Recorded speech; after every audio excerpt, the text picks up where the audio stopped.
Yes, come in.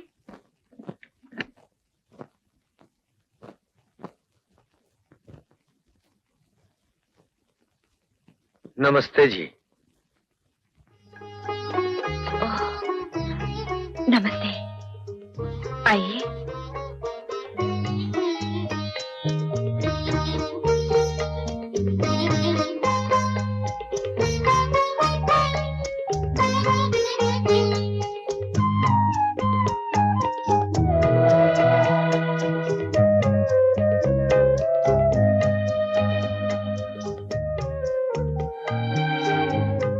आप मेरे लिए एप्पल लेकर आए हैं, तो इसका मतलब है कोई एप्लीकेशन लेकर आए हैं,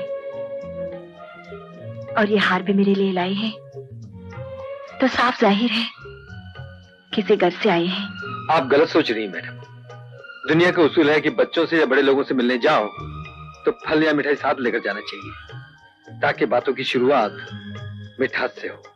खैर, क्या सेवा कर सकती हूँ मैं आप लोगों की? बात यह है कि आपको अमेरिका से आए एक मुद्दत हो गई, लेकिन इस तरह आपके दर्शन करने का हमें मौका नहीं मिला।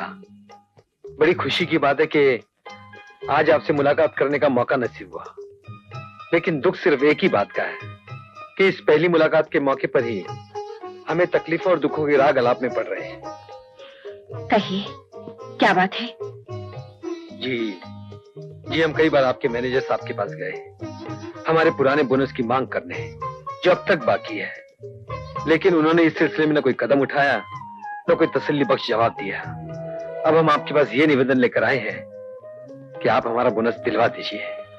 अच्छी बात है, मैं इस बारे में ऑडिटर से बात करके आपको खबर कर दूंगी। अगर आप हमारा ये काम जल्दी कर दें तो बड़ी मेहरबानी होगी, क्योंकि हमारे में से कुछ लोग ऐसे भी हैं जिनकी अभी अभी शादी हुई है और बड़ी तकलीफों से गुजर हो रही है। सुबह से शाम तक खून पसीना एक करके मेहनत करने का क्या फायदा हुआ, अगर हम अपनी पत्नी के लिए नई साड़ी न खरीद सके, सोने के लिए नया पलंग न खरीद सके। अगर मेरी पत्नी यही सवाल मुझसे करे तो मैं क्या जवाब दूंगा? इससे पहले कि वो मुझसे नाराज हो, मेरी बखियां उधेड़ दे, मेरी आपसे विनती है कि आप ये काम जरा जल्दी कर दीजिए, प्लीज।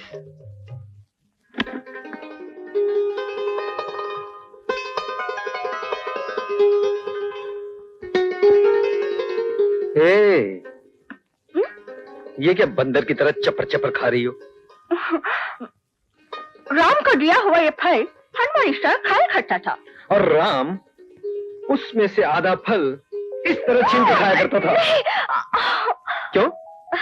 ये भगवान का प्रसाद है, जो इसे पूरा खाएगा उसके यहाँ इसी फल की तरह सुंदर बच्चा जन्म लेगा। तुम्हारा मतलब है कि गोल मटोल चेंडू जैसा बगैर हाथ पांव सर के? नहीं, मेरा मतलब है इसे सेब की तरह गुलाबी गुलाबी राजकुमारी जन्म लेगी। राजकुमारी? हाँ। No no no no no no राजकुमारी, नो बीमारी। एक यही राजकुमारी मुझे भारी पड़ रही है, दूसरी नहीं चाहिए। हमारे यहाँ तो हीरो होगा, हीरो मेरे जैसा। Hero? No no no no hero no zero. ये एक ही हीरो मुझसे संभाला नहीं जा रहा, दूसरा क्या करूंगी? अपने यहाँ तो राजकुमारी पैदा होगी, मैं तो उसे पढ़ने के लिए अमेरिका भेजूंगी, बिजनेस एडमिनिस्ट्रेशन कोर्स करने के लिए। जी नहीं, माफ कीजिएगा, नो अमेरिका वेमेरिका, India India and only India, वो भी इसी शहर में पटवर्धन दास गोकुलदास हाई स्कूल में पढ़ेगा। झुंझुनवाला कॉलेज में डिग्री हासिल करके अपने बाप की तरह यूनियन लीडर बन जाएगा। लीडर बनेगा? जी हाँ। Union leader? जी हाँ। माजी, देखिए रमा जी, मैं कह रही हूँ कि हम अपनी बेटी को अमेरिका भेजेंगे, तो ये मना कर रहे हैं। बेटी को? बेटी नहीं माँ, बेटा। मैं अपने बेटे को पढ़ने के लिए अमेरिका कैसे भेज सकता हूँ? क्यों नहीं भेज सकता? अगर ये पढ़ाई के लिए उसे अमेरिका भेजनी चाहती है तो उसमें तेरे बाप को क्या जाता है? अरे तू अपने बेटे की भलाई नहीं चाहता? आप भी कैसी बात करते हैं पिताजी? मैं अपने बेटे को पढ़ने के लिए अमेरिका कैसे भेज सकता हूँ? कहीं वो अपनी माँ की तरह होकर आ गए तो क्या हुआ? मुझ में क्या बुराई है? पिताजी, आप चुपचाप क्यों खड़े हैं? आप बोलिए ना। भाई मैं किसकी तरफदारी करूं ये मेरी समझ में नहीं आ रहा।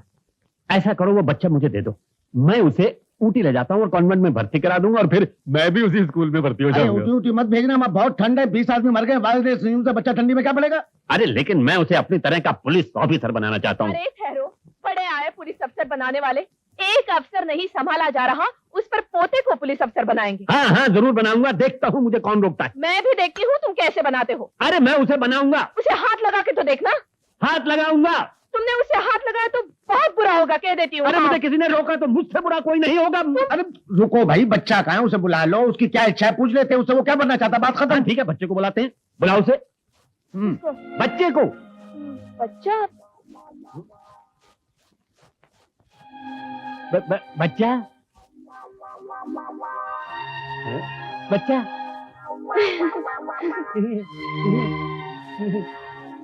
बच्चा हैं?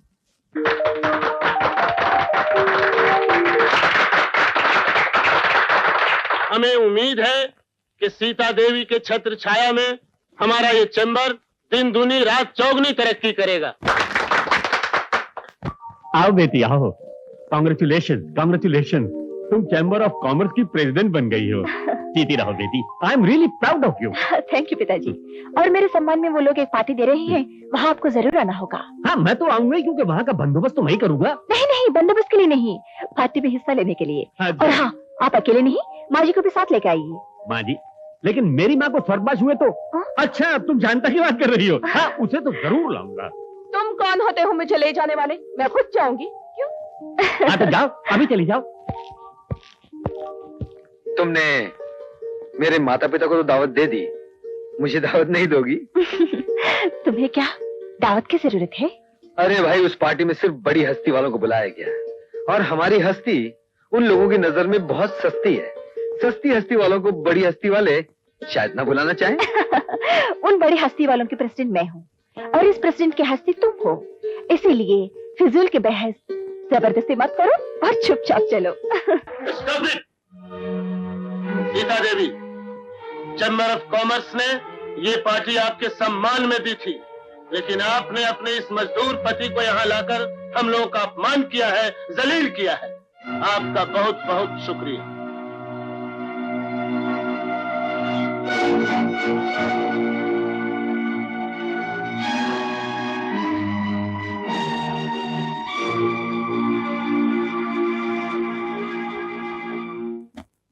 क्या कहा? वो क्या होती है? वो तेरी पत्नी होती है, उसका अपमान तेरा अपमान है। मैंने उसका कोई अपमान नहीं किया, अपमान तो मेरा हुआ वहाँ पर। मगर तुझे वहाँ गाना गाने की क्या जरूरत थी? अपनी कविता का जोर दुनिया को दिखाने की क्या जरूरत थी? मैंने अपनी कविता का कोई जोर नहीं दिखाया।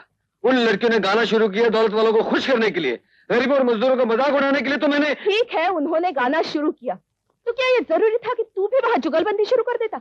इतना भी ख्याल नहीं रखा कि तू वहाँ मेहमान है, तुझे चुप रहना चाहिए? और तुम क्या पुतले की तरह चुपचाप बैठे हो, कुछ बोलते क्यों नहीं? भाई मैं ऐसा कोई केस हाथ में नहीं लेता जिसकी कंप्लेंट डायरेक्ट मेरे पास न की गई। मजाक मत करो, इसने उस लड़की का दिल दुखाया है। वहाँ अपने घर गुस्से में जाके वो रो रही होगी। इसे कहो कि अभी इसी वक्त सीता को यहाँ ले आए। मैं नहीं जाऊंगा उसको लाने। अगर उसको आना होगा तो खुद आ जाएगी, मैं हरगिज नहीं जाऊंगा। हाँ ठीक है, मैं ही जाती हूँ। अरे ठहरो ठहरो ठहरो राम, अरे ना तुम्हें जाने की जरूरत है ना राम को, घर में टेलीफोन जो मौजूद है। राम चलो सीता को टेलीफोन करो। मैं क्यों फोन करूं? मैंने आते ही उसको खबर भिजवाई थी, आना तो एक तरफ, उसने जवाब तक नहीं दिया। अब अगर उसको गरज होगी तो खुद फोन करेगी। तूने बुलाया और वो नहीं आई, इसका मतलब है तेरा फर्ज पूरा हो गया। हाँ पूरा हो गया। क्या पूरा हो गया? हाँ माँ, हाँ पूरा हो अरे गया। जब तो कह रहा पूरा हो गया तो पूरा हो गया। तुम चुप रहो जी। आज तुम चुप रहो जी। और सुनो, अब तुम्हारा ये बोलना और जिगजिग करना पूरा हो गया, मेरा शुरू होता है। चलो अंदर चलो, मैं तुम्हें बताता हूँ कि क्या करना है। फोन क्यों नहीं कर बच्चों रहे के साथ तुम भी बच्ची हो गई हो। चलो चलो ना। बेहुदा कहीं का, कहता है पूरा हो गया। अरे तू ये पूरा पूरी छोड़ और जाके दरवाजा बंद कर दे। मैं नहीं करूंगी, तुम सो जाओ आराम से, मैं जाती हूँ अरे चलाने। अकल की दुश्मन, कभी तो अकल से काम ले। उसे लेने ना तू जाएगी और ना मैं जाऊंगा। फिर कौन जाएगा? कोई भी नहीं। मतलब? अरे शांति शांति, तेरा नाम शांता है, थोड़ी देर के लिए तो शांत हो जा। चुप चुप।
असिस्टेंस। आप एक नंबर मिलवा सकती हैं? जी, 221133।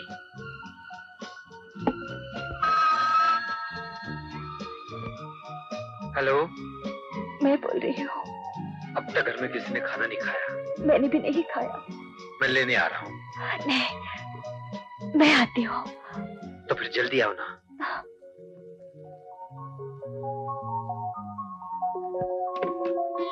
क्यों, मानती हो कि नहीं? मैंने क्या कहा था, पूरा हो गया। क्या? तो मेरा मतलब है गुस्से का टाइम पूरा हो गया है और अब दोस्ती और प्यार का टाइम शुरू हुआ है। एक बात तो मानते हो ना हाँ? कि हमारा बेटा एक अच्छा इंसान और अच्छी औलाद ही नहीं, एक अच्छा पति भी है। हाँ, वो तो है, लेकिन तुमने कभी मुझे अच्छा पति बनने का मौका नहीं दिया। क्या? कभी जिंदगी में इस तरह टेलीफोन करने का चांस नहीं दिया। टेलीफोन घुमाने से पहले ही तुम सर झुकाए दरवाजे पर खड़ी नजर आती थी। ये हंसी मजाक कुछ ही दिनों के चोचले हैं, फिर सब अपनी असलियत पे आ जाएंगे। चिड़िया घोंसले से निकल के ना तो पानी में रह सकती है और ना ही मछली पानी से निकल के घोंसले में रह सकती है। सब वक्ती नाटक है। जब श्री राम और सीता अलग हो गए तो ये राम और सीता किस खेत की मूली है। सिर्फ 5 या 6 महीने लगेंगे, देख लेना, खुद ब खुद अलग हो जाएंगे। कैसी गंदी बात करता है रे पापी। उनकी शादी हो चुकी है, तू उनको अलग करना चाहता है? सारी जिंदगी जिनके टुकड़ों पे पलता रहा, आज उनके घर के टुकड़े कर देना चाहता है। ऐसे नीच गिरे हुए ख्याल तो किसी दुश्मन के मन में नहीं आ सकते, सिर्फ रावण के मन में आ सकते हैं। ठीक है, यूं समझ लो कि तुम्हारे घर में रवि ने नहीं, रावण ने जन्म लिया है।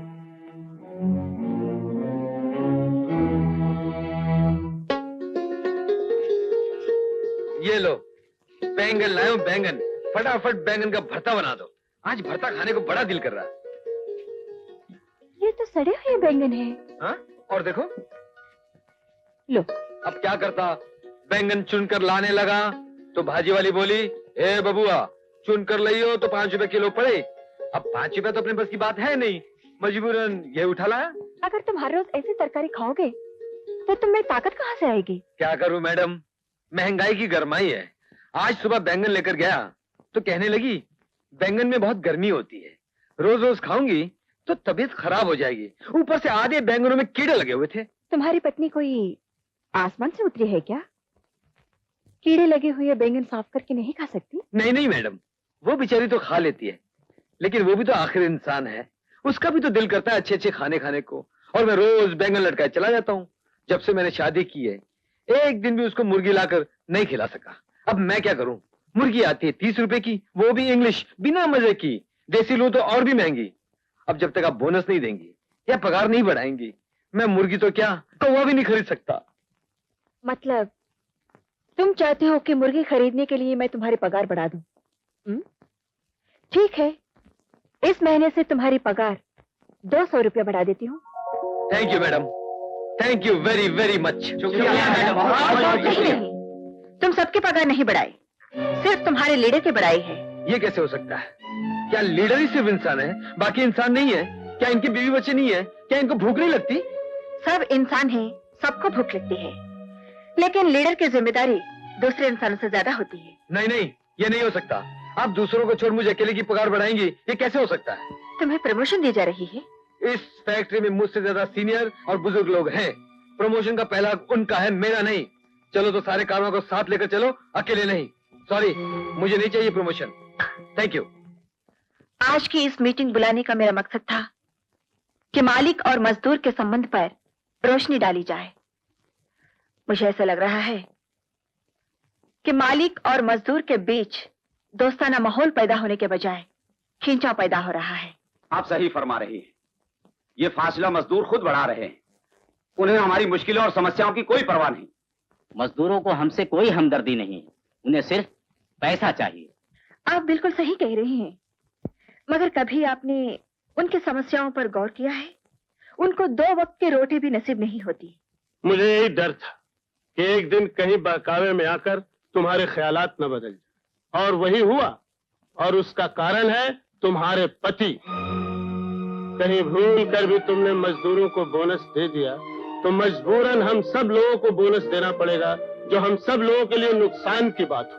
आप हमारे चैम्बर की प्रेसिडेंट हैं, आपको मालिकों के फायदे के बारे में सोचना चाहिए। सीता देवी, इन मजदूरों की मांग कभी खत्म न हो। एक पूरी करो तो दूसरी के लिए आवाज उठाने लगेंगे कि तनख्वाह बढ़ा दो।